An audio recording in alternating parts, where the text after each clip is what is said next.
What a season. This is definitely one that we will be talking about for years to come. But now with it all concluded and completed, let's take a look back on some of the highlights, if you will. Urban Meyer's tumultuous NFL tenure has ended after just 13 games and 2 victories. The Jaguars have just fired him.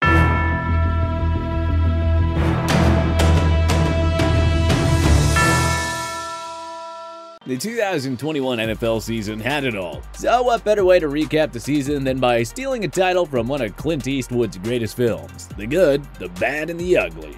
Here are 5 of each from the 2021 NFL campaign.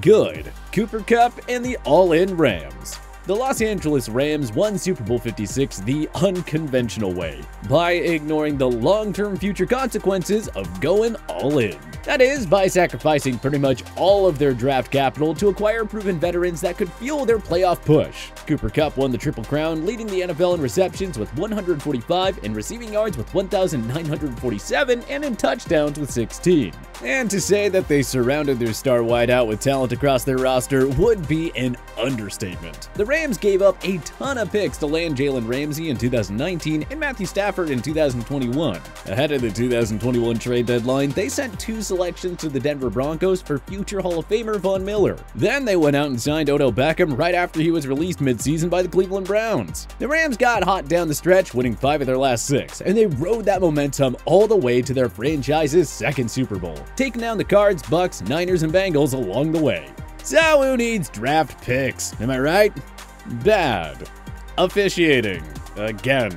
We know it is a problem every single year, and nothing will change unless the NFL implements a better review system. But that doesn't mean we can exclude that many officiating mistakes throughout the season. You know, soft roughing the passer calls, missing the obvious defense pass interference penalties, followed by some phantom PI call moments later, and just on it went. Unfortunately, the awful officiating continued throughout the postseason. There was an early whistle that should have nullified a Cincinnati Bengals touchdown over the Las Vegas Raiders in the wildcard round. T. Higgins getting away with a blatant face mask on Jalen Ramsey when he caught his Super Bowl touchdown. The missed false start on the Rams during their game-winning Super Bowl drive. The questionable Logan Wilson holding call on Kupp. Please, NFL, do something about this. Sky Judge? Anyone? Ugly. Everything about Urban Meyer's tenure. Jacksonville Jaguars owner Shad Khan was convinced that college football legend Urban Meyer was the right man to turn his franchise around. Khan handed Meyer a lucrative contract for his first NFL head coaching tenure, pairing the 3-time national champion with generational quarterback prospect Trevor Lawrence.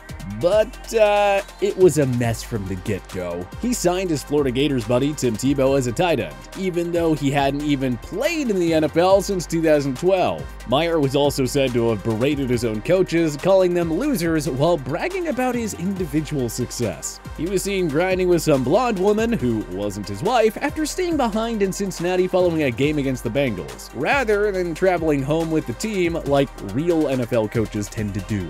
Josh Lambo also alleged that Myers physically kicked him during warm-ups. This was the last straw for Khan, who fired Myers after a 2-11 start to this season. Good. The entire postseason. Is it just us, or was this by far the greatest postseason ever? The first 3 divisional round games all ended with walk-off field goals. It started with the Bengals upsetting the top-seeded Titans, then the Niners delivered a second upset by beating the Packers in Lambeau, and the Rams followed suit by sending Brady into retirement in Tampa. And to top off the wild weekend in epic fashion, the Chiefs and Bills played in what may go down as the greatest football game ever, which ended with a Mahomes to Kelsey touchdown in overtime. 1 week later, the Bengals erased an 18-point deficit and stunned the Chiefs at Arrowhead, while the Rams rallied from 10 points down to beat the Niners and punch their Super Bowl ticket. And that was all topped off with a thrilling Super Bowl, as Stafford hit Kupp in the end zone with 1 minute and 25 seconds remaining for a championship-winning touchdown. Good luck topping that 2022 NFL playoffs. Bad. Chargers late season collapse. An easy Week 14 home win over the New York Giants moved the Bolts to 8-5 with 4 weeks remaining. But then came the collapse. In Week 15, LA dropped a heartbreaker on Thursday Night Football to KC in overtime. A week later, the Chargers were dominated by a hapless Houston Texans team on the road, 41-29. After getting past the Denver Broncos at home in Week 17, the Bolts fell to the Raiders in a win-or-go-home game, as Daniel Carlson booted a field goal with no time remaining in overtime to end their season. From likely AFC West champions to likely wild card to no postseason altogether. Why do the Chargers just always blow it? Ugly. John Gruden's email scandal. John Gruden didn't even make it through year 4 of the 10-year, $100 million contract that Mark Davis handed him in 2018. On October 11th, Gruden resigned as head coach of the Las Vegas Raiders shortly after a series of racist, homophobic, sexist, and misogynistic emails were leaked. Gruden used a racial slur to describe NFLPA Executive Director DeMaurice Smith, and he used a homophobic slur to describe Commissioner Roger Goodell. It's a really sad stain on the career of the once-beloved Super Bowl winning head coach and Monday Night Football analyst. Good. Sophomore quarterbacks. What can we say that hasn't already been said? Joe Burrow came back from an ACL and MCL tear to lead the Bengals to their first Super Bowl appearance in 33 years. Justin Herbert followed up the greatest rookie QB season ever with, well, an even better sophomore year. He threw for 5,014 passing yards and 38 touchdowns against just 15 picks. Herbert orchestrated 5 game-winning drives, leading the Chargers to their first winning season since 2018. Tua Tagovailoa missed 4 games, but the number 5 pick of the 2020 draft displayed a lot more poise and confidence. He went 7-5 in games he started, completing 67.8% of his passes for 2,653 yards, 16 touchdowns, and 10 picks. Tagovailoa's efforts led Miami to a second consecutive winning season, the first time they accomplished that feat since 2002-2003.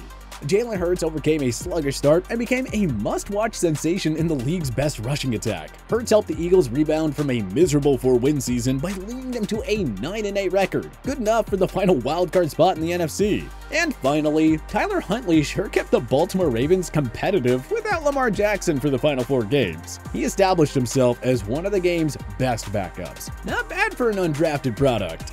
Bad.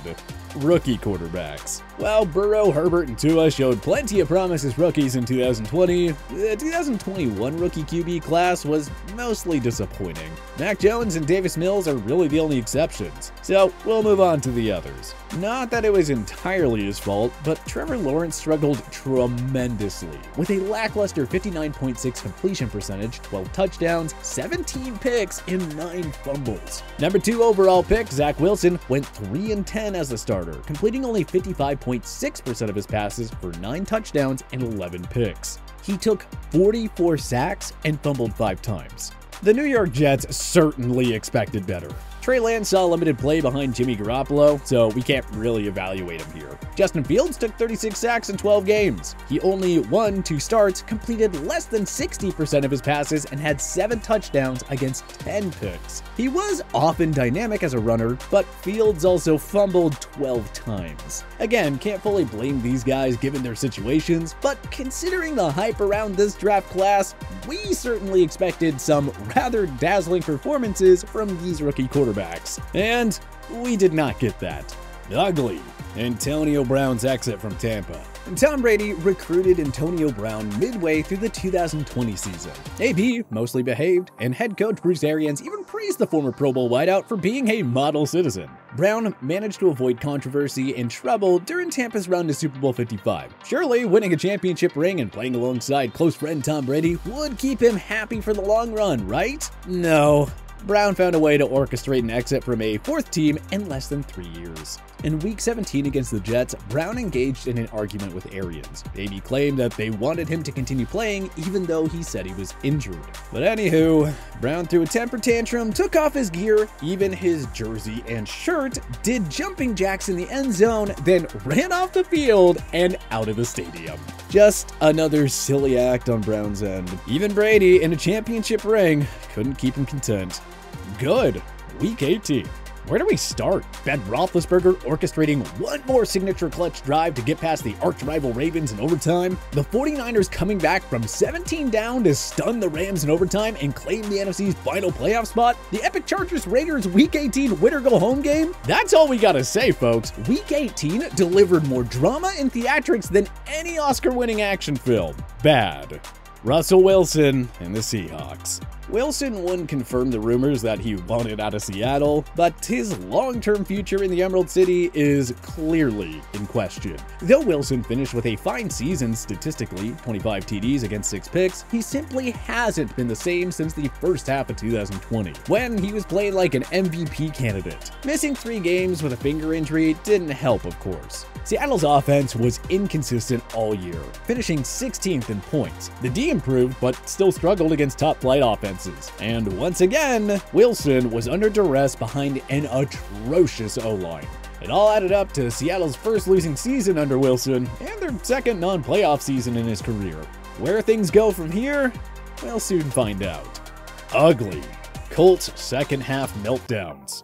The Colts only have themselves to blame, finishing 9-8 watching the postseason from home and all. This team simply could not close out games when it mattered the most. Throw in the inexcusable loss to Jacksonville in Week 18, and you had a championship caliber roster miss out on the postseason.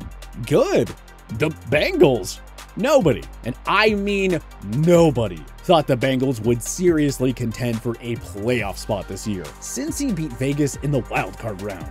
Then, they upset the top-seeded Titans in the divisional round, before stunning KC at Arrowhead to win the AFC Championship. They went toe-to-toe with the Rams, despite being largely overmatched in terms of talent and experience. Honestly, talk about a perfect rebuild. Bad. Zach Taylor's Super Bowl play calling. All that being said about the Bengals, Mr. Taylor certainly wishes he could have a few Super Bowl play calls back. On their first drive of the game, the Bengals faced a 3rd and 1 at the LA 49. Samaje Perine was stuffed on 3rd and 1. Why not give it to Joe Mixon? They had a second opportunity on 4th down. How about a quarterback sneak? Nope, they lined up Joe Burrow in shotgun and called for a quick pass that fell incomplete, following Stafford's go-ahead touchdown to Kupp since he quickly advanced to LA 49 again. But on 3rd and 1, Perine was stuffed once again. Why not give it to Joe Mixon, part 2? Then with a minute remaining and the game on the line, Taylor got too cute once again and had Burrow line up in the shotgun. And the result was predictable. You can't help but wonder what the point of having a Pro Bowl running back is if you aren't going to use him on 3rd or 4th and 1. Ugly.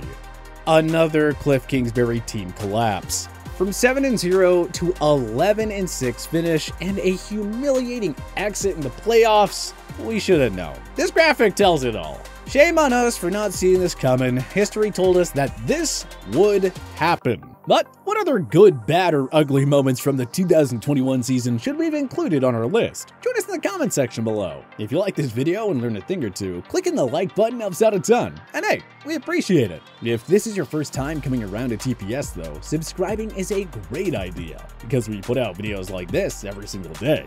But as always, thanks for watching, and we'll see you guys next time.